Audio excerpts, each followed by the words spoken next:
नमस्कार। मैं हूं आचार्य विजय शर्मा और एक बार फिर से आप सभी का बहुत बहुत स्वागत करता हूं ज्योतिष ज्ञान केंद्र के ज्योतिष सीखो कार्यक्रम में।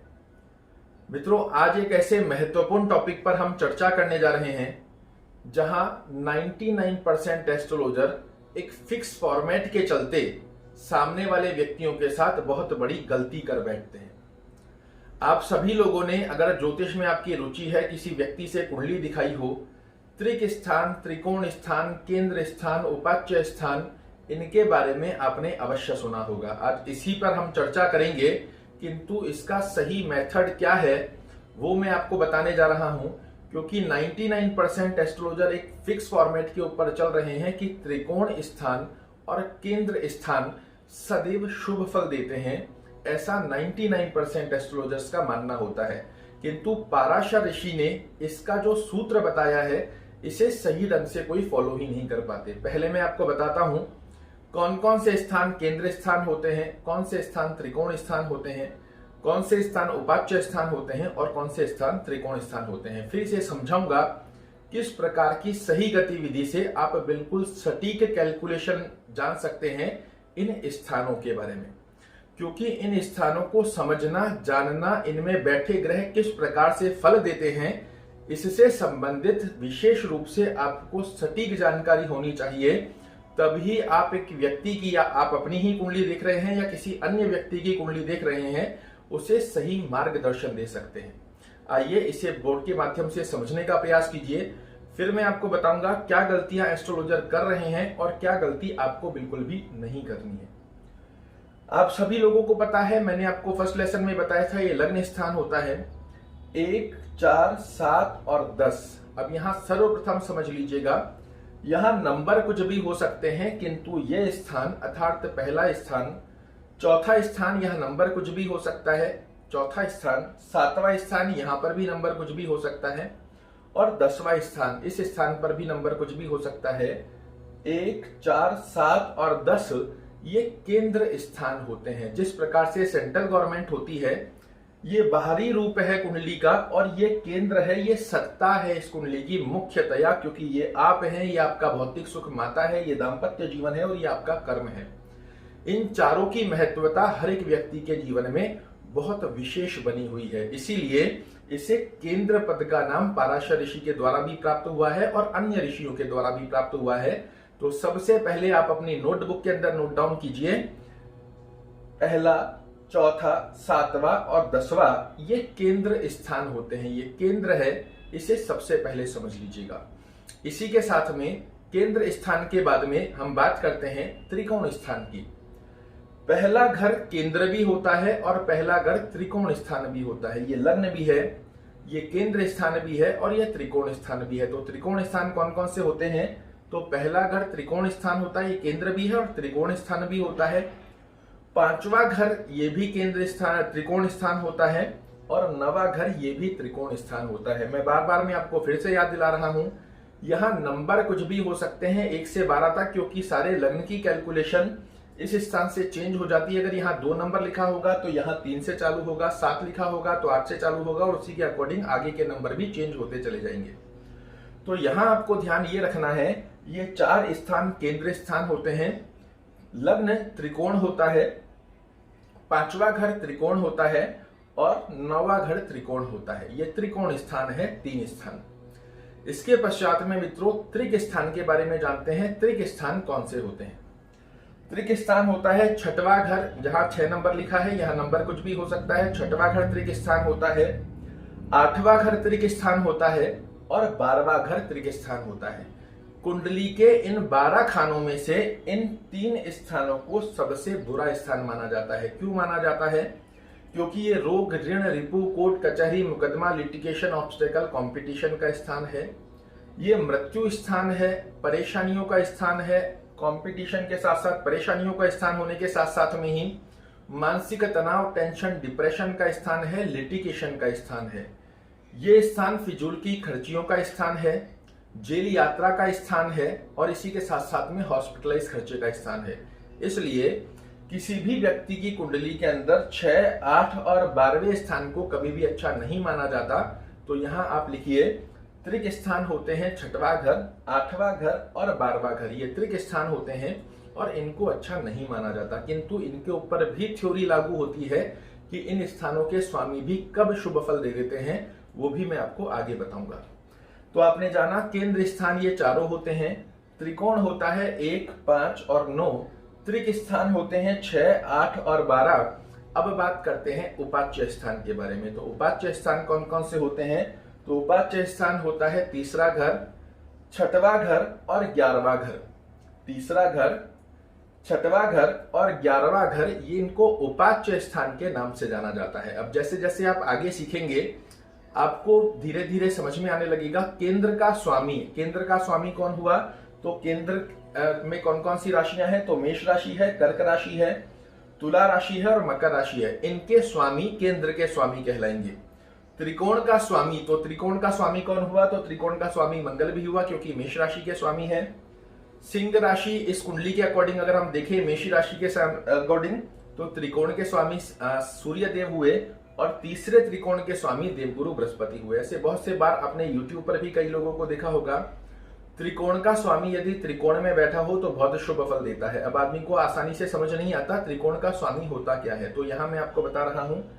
इन स्थानों के ऊपर जो भी राशि होगी उनके जो स्वामी आपने पढ़े हैं उनको सदैव देखते ही आपको पता पड़ेगा त्रिकोण का स्वामी यदि त्रिकोण में बैठा हो तो शुभ फल देगा। ऐसी स्थिति का योग आपको देखने को मिलता है। तो ये आपने जाना केंद्र स्थान, त्रिकोण स्थान, त्रिक और उपाच्य स्थान किन किन स्थानों को देखा जाता है, किन स्थानों को नाम दिया गया है इन शब्दों का। अब यहां समझने की बात क्या है, तो 99% एस्ट्रोलॉजर्स आपको कहते हुए मिलेंगे केंद्र स्थान और त्रिकोण स्थान के स्वामी सदैव शुभ फल देते हैं, सदैव शुभ फल देते हैं।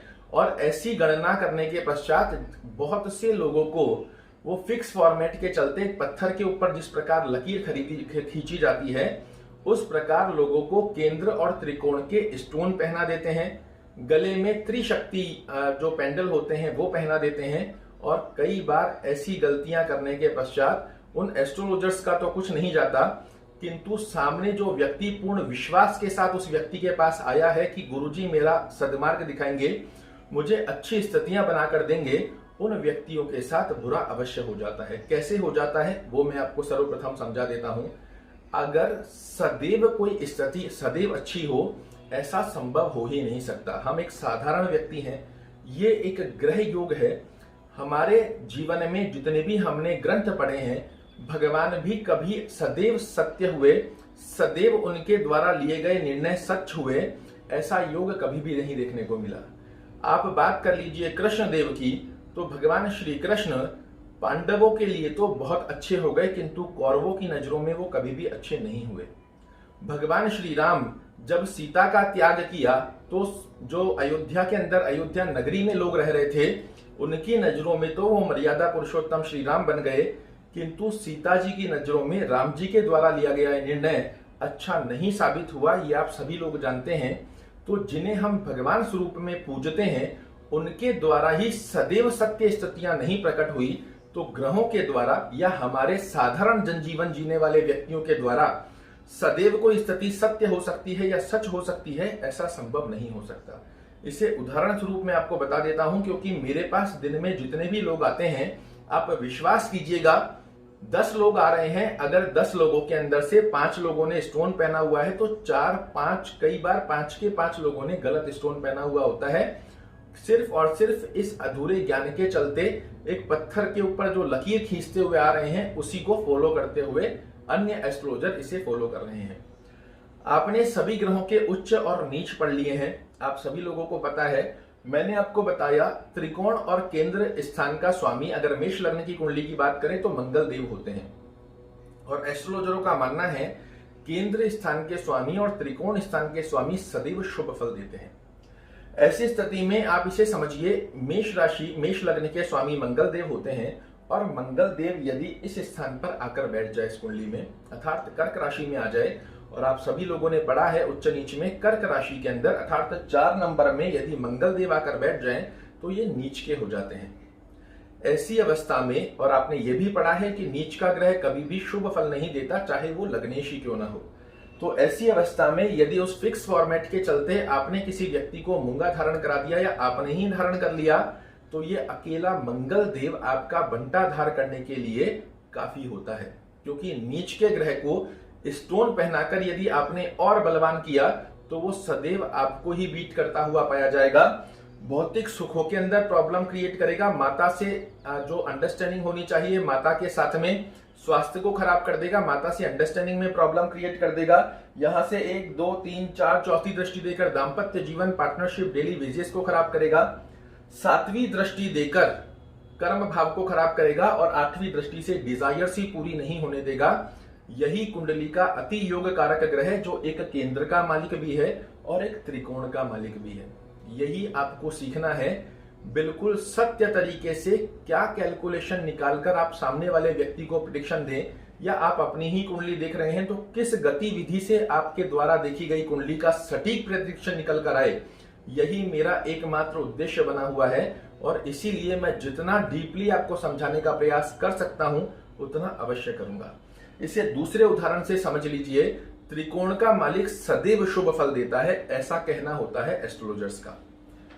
यहां 5 नंबर लिख रहा है और 5 नंबर के स्वामी कौन होते हैं, तो आपने देखा है सूर्य देव होते हैं। सूर्य देव अगर आकर नीच के हो जाएं, 7 नंबर इस स्थान पर आकर बैठ जाएं, तो आपने पढ़ा है तुला राशि जहां नंबर 7 लिखा होता है उस स्थान के ऊपर यदि सूर्य आकर बैठ जाते हैं तो नीच के हो जाते हैं।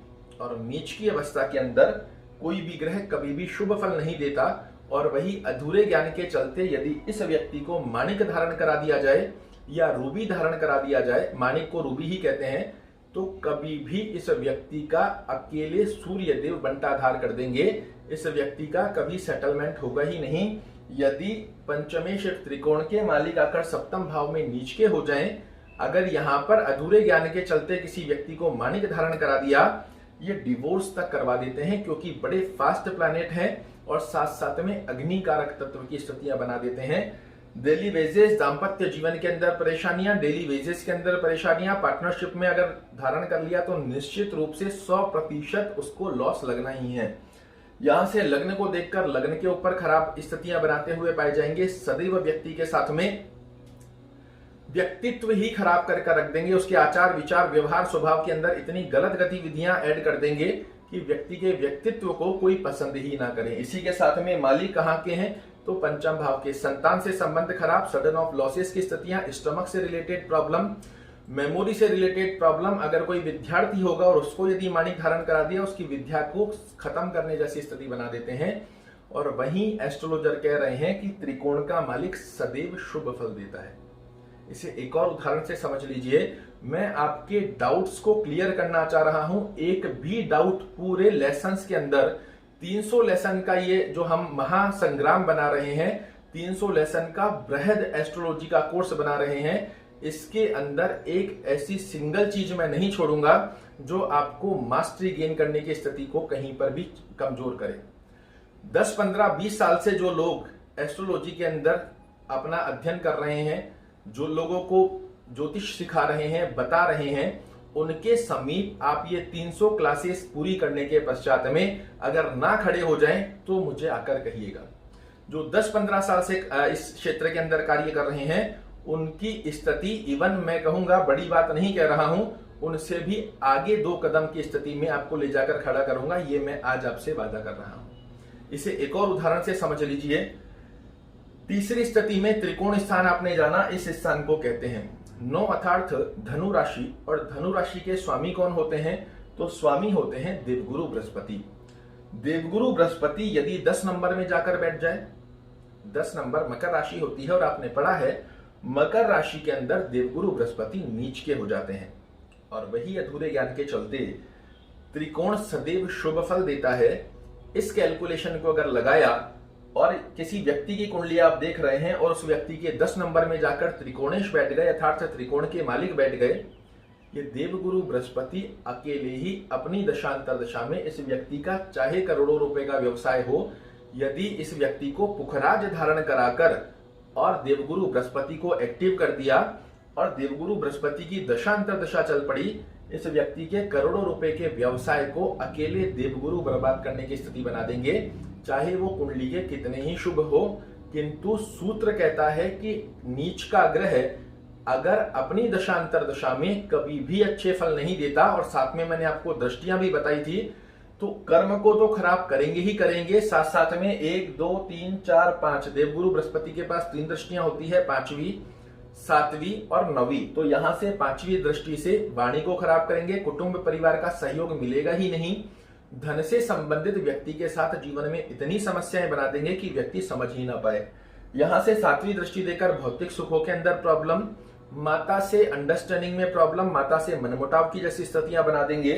9वीं दृष्टि पर जो ग्रह इस कुंडली के त्रिकोणेश हैं, वही ग्रह 9वीं दृष्टि से रोग, ऋण, रिपु, कोर्ट कचहरी, मुकदमा, लिटिगेशन, ऑब्स्टेकल, कंपटीशन व्यक्ति के गले में माला की तरह डाल देते हैं और व्यक्ति दर दर घूमता रहता है, समझ नहीं आता कि करूं तो करूं क्या। यही होता है मित्रों सही कैलकुलेशन, और एक अधूरे ज्ञान के चलते ये घुमाई फिराई वाली कैलकुलेशन, इसमें बहुत बड़ा परिवर्तन है। तो आज आपने जाना केंद्र स्थान, त्रिकोण स्थान, त्रिक स्थान और उपाच्य स्थानों के बारे में। अब मैं आपको कुछ नोट्स लिखा रहा हूं, ऐसी एक कुंडली बनाकर ये स्थानों को बारे में लिखिएगा, उसके नीचे नोट्स बनाइएगा। केंद्र स्थान के मालिक अपने प्लेसमेंट के अनुसार अच्छे और बुरे दोनों फल देते हैं। यहां इस शब्द को बहुत अच्छे ढंग से समझिएगा। केंद्र स्थान के मालिक अर्थात स्वामी अपनी प्लेसमेंट के अनुसार व्यक्ति को अच्छे फल और बुरे फल दोनों देते हैं। यही है वो सूत्र जिसे यदि आपने समझ लिया, आपको केंद्र, त्रिकोण, त्रिक और उपाच्य स्थानों की स्थितियां 2 सेकंड में समझ में आ जाएगी। इस फॉर्मेट पे नहीं जाना है कि केंद्र स्थान के स्वामी सदैव अच्छा फल देते हैं, इसे सूत्र में ही आपको लिखना है। केंद्र स्थान के स्वामी अपने प्लेसमेंट के अनुसार अच्छे और बुरे दोनों फल देते हैं। दूसरा नोट डालिएगा, त्रिकोण स्थान के स्वामी भी अर्थात 1, 5 और 9 त्रिकोण स्थान के स्वामी भी अपनी प्लेसमेंट के अनुसार अच्छे फल भी देते हैं और बुरे फल भी। तीसरा नोट डालिएगा, उपाच्य स्थान की स्थिति के अनुसार। उपाच्य स्थान कौन कौन से हैं? तो तीसरा, 6वां और 11वां। उपाच्य स्थान थ्योरी लगने के ऊपर अच्छे फल भी देते हैं और बुरे फल भी। उपाच्य स्थान के स्वामी थ्योरी लागू होने पर, थ्योरी क्या होगी वो मैं आपको आगे बताऊंगा, थ्योरी लागू होने पर अच्छे फल भी देते हैं और बुरे फल भी देते हैं। चौथा नोट लिखिएगा, त्रिक स्थान के स्वामी अर्थात 6, 8 और 12 त्रिक स्थान के स्वामी जब तक इन पर कोई थ्योरी लागू ना हो जाए तब तक ये सदैव बुरे फल देते हैं। अगर थ्योरी लागू हो रही होगी, कौन सी थ्योरी होती है? विपरीत राज्यों की थ्योरी होती है, वो मैं आपको आगे बताऊंगा कैसे चेक की जाती है। त्रिक स्थान के स्वामी पर भी यदि थ्योरी लागू हो तो बड़े अच्छे लाभ देते हैं, अन्यथा ये सदैव व्यक्ति को बुरे फल देते हैं। 5वां नोट लिखिएगा, अच्छे घर का स्वामी यदि अच्छा प्लेसमेंट लेकर बैठा हो तो सदैव शुभ फल देता है। 6वां नोट लिखिएगा, अच्छे घर का स्वामी यदि बुरे स्थान के ऊपर जाकर बैठ जाए तो कभी भी शुभ फल नहीं देता है। 7वां नोट लिखिएगा, बुरे घर का स्वामी अगर बुरे स्थान पर बैठा हो तो और अधिक बुरे फल देता है। बुरे घर का स्वामी अच्छे स्थान पर भी बैठा हो, जब तक उस पर कोई थ्योरी लागू नहीं हो जाएगी तब तक वो सदैव व्यक्ति को बुरे फल ही देता है। तो आज आपने समझा किस प्रकार केंद्र, त्रिकोण, उपाच्य और त्रिक स्थानों की थ्योरी लागू होती है, और ये जो सूत्र मैंने आपको बताए हैं इनको नोट डाउन करके रखिएगा। आपको आगामी समय में जैसे जैसे आपके डाउट्स दूर होते जाएंगे, जैसे जैसे लेसन आगे बढ़ते जाएंगे, ये बड़ी काम के सूत्र हैं और ऐसे सूत्र मैं आपको बहुत सारे देने वाला हूं। आपको अभ्यास की स्थितियां भी बनाकर देंगे, आपको कुंडलियां भी देंगे, प्रेडिक्शन की स्थितियां भी बनाएंगे, बहुत कुछ करने वाले हैं हम। आप सिर्फ मेरे साथ बने रहिए। कल फिर से एक बार आपके सामने प्रस्तुत होऊंगा, तब तक के लिए नमस्कार।